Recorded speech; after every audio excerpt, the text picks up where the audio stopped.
Hey, let's welcome in from Baseball America, JJ Cooper, and talk some about the upcoming first-year player draft Sunday night, round one. The Orioles have the fifth pick.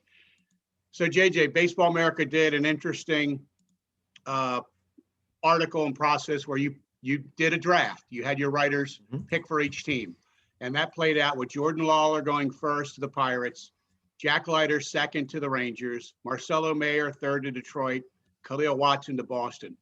Before I even knew that, I was going to ask you this question. If at 5, the Orioles have still available one Vandy pitcher, which under this scenario they do, at least one high school shortstop, they do, Jackson Jobe, they do, and Henry Davis, they do. Which direction do you think they should go? Should or will? Because those may be two very different things. Well, both would be good to hear the answer. Should, the thing I would say to start with on should is if you really like Henry Davis, you take Henry Davis. You don't worry about the fact that you already have Adley Rutschman. Now, I'm not saying take Henry Davis, but I'm saying you don't worry about doubling up at a position because that's not something you do in the MLB draft. If you ended up getting 2 all-stars at the top of the draft who both play the same position, you can always figure that out down the road.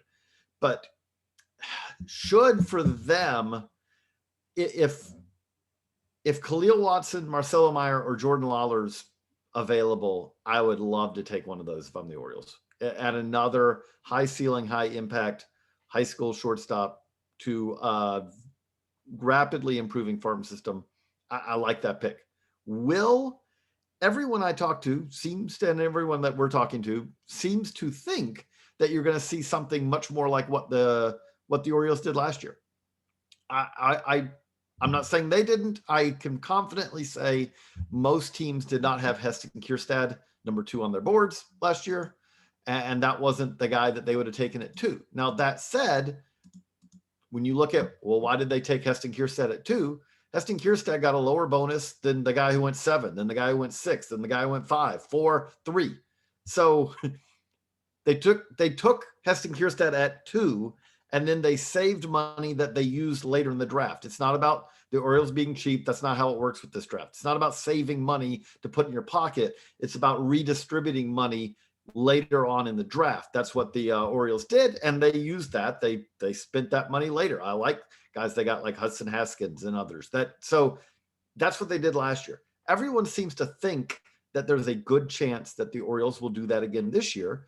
And if you look at it, I can probably even make a better argument for them doing it this year because this is a year with less consensus at the top of the pick. They obviously draft later than they did last year, but on top of that, there's less consensus. So if you said they took a Sal Frelick, if you said they took a Ty Madden, if you said you took someone from that kind of, when I say second tier, we're talking about guys who are ranked at the back of the top 10, not the back of the top 20 or something. But if you said they took someone like that and they signed that player to a bonus well under their slot, picking again later and having money to spend later may mean that you do pick up some more, some additional premium talents later in the draft.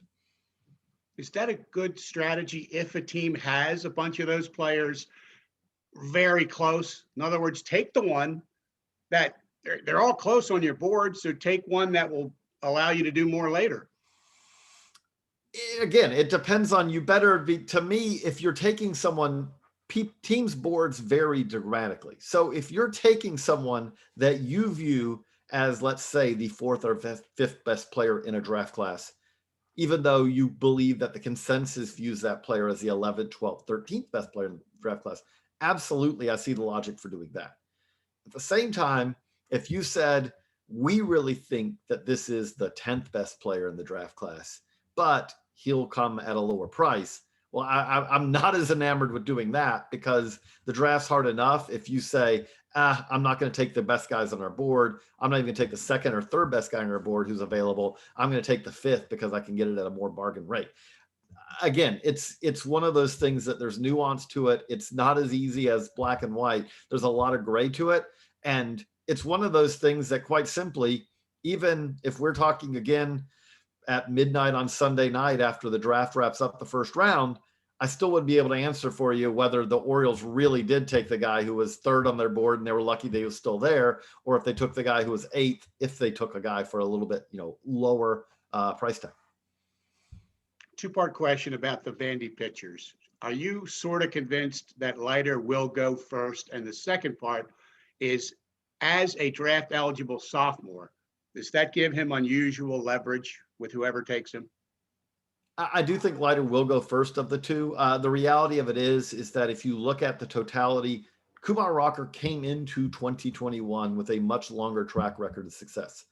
But that said, it's one that you look at the 2021 season and you weight that the most heavily. And for one, Jack Leiter has right now a better fastball. It plays better up in the zone, which is what teams like a lot of seem to like right now. Gets more swings and misses, and also it had more consistent velocity. The thing that's kind of interesting about Kumar Rocker's season, he had a very good season, but his velocity was up and down. There were outings where it was premium top of the draft stuff, and there were other outings where it was lower as far as what he was sitting than pretty much any first round pick that we're going to be looking at as a potential first round arm. So teams are going to have to figure out, what do they think about that? The slider, the breaking ball was always really good. He was generally quite effective. But I do think that if you look at it, you say, that's something when you're trying to develop those gradations between guys at the very top of the draft, you probably feel better about the guy who was more consistently showing you that plus stuff rather than the guy who showed you plus stuff some games, and some games was really more battling and succeeding and surviving with more of average to a little bit above average stuff. It seems strange to ask if Rocker would be a reach at 5 after he burst on the scene a couple of years ago, and everybody assumed for a long time, I think he would be 1-1. But if he's there, is he a reach for the Orioles at 5? I wouldn't say he's a reach, but at the same time, it's not going to shock anybody if he's still on the board at 6 or 7. I think we keep mocking him to the Royals at 7. Not that it's definitely going to happen that way, but it wouldn't surprise anybody if he was still sitting on the board. Now, you mentioned, I'm sorry, I didn't even get a chance. I didn't even answer your question about Leiter and being a draft eligible sophomore. One thing I'll say with that is this year is the crazy world of I don't know, because like Kumar Rocker is also, last year didn't count for eligibility for anybody. So technically, Leiter is actually a draft eligible freshman. He could come back next year and the year after and the year after that, because 2020 didn't count at all for him. So this was his first year that actually counts from the standpoint of eligibility. But that's true of almost everyone in this class. Well, not almost everyone in this class, basically. So with that, both of those guys are going to command a high price because they're premium guys, but also on top of that, they're guys who know if you try to lowball them, they have options. Jack Leiter is not going to have to take a bargain price, basement price in this draft. Kumar Rocker is not going to either. Those are guys who, you would expect that when the dust clears, they're going to land some of the bigger bonuses in this class. And also because they kind of are at a different notch than really viewed as far as the college pitchers in this class. If you're a high school shortstop in this class, we just talked about, there are a lot of them at the top of this. That doesn't mean that you're going to be able to bargain shop between those players, but the differences on teams' boards between a Marcelo Meyer and a Jordan Lawler and a Khalil Watson and a Brady House aren't necessarily all that significant. So this may be a year like 2017. In 2017, if you look at the bonuses at the top of the class, there wasn't a whole lot of difference between 1 and 5. I wouldn't be shocked at all if we saw something very similar to that this year, if there was a lot of players at the top of the draft that ended up with similar bonuses, because you're really talking that there's not this isn't a year like when Adley Rutschman or even when Spencer Torkelson last year was like, okay, there's a clear 1-1 at the top, and that's the player who's going to get the most money by a pretty significant amount. JJ Cooper from Baseball America with us talking draft. So JJ, Henry Davis, if they did pick him and he has to move off of catcher, is it going to be such a fall defensive value that it will impact what he brings on offense? No, actually, the funny thing is okay, if you talked about his assets, his biggest question mark is his defensive ability and receiving behind the plate. Now, it doesn't mean that he shouldn't be able to stay at catcher, but he's a hitter first at this point. There's hit and power more so than there is defense. This isn't Adley Rutschman where you thought that you were talking about that hitting with Gold Glove defense. Davis has probably the best arm of any catcher in the class. You could put him at right field and it would be a cannon out there in right. You could even try him, you would be fine there. The bat should be able to do that.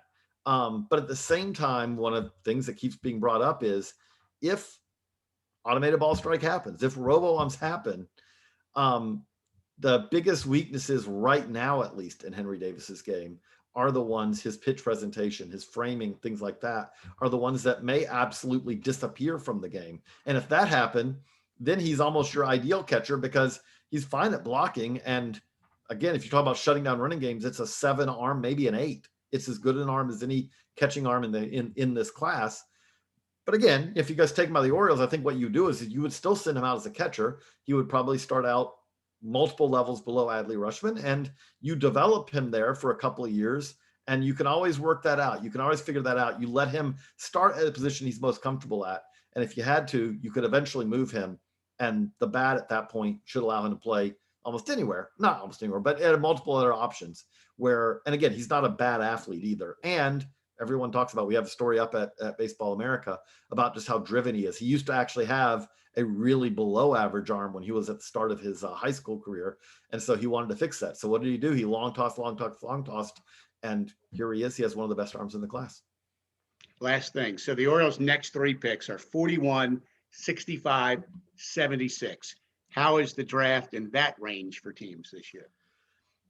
This is a draft that is viewed as, I think, in many ways deeper than it is top end. So when we talked earlier about the spread it out theory, well, one of the reasons that you could see this year being a spread it out year also is, I'll throw one other thing of reason why that I think that the depth of this is viewed better than the top end talent is there's a lot more uncertainty this year.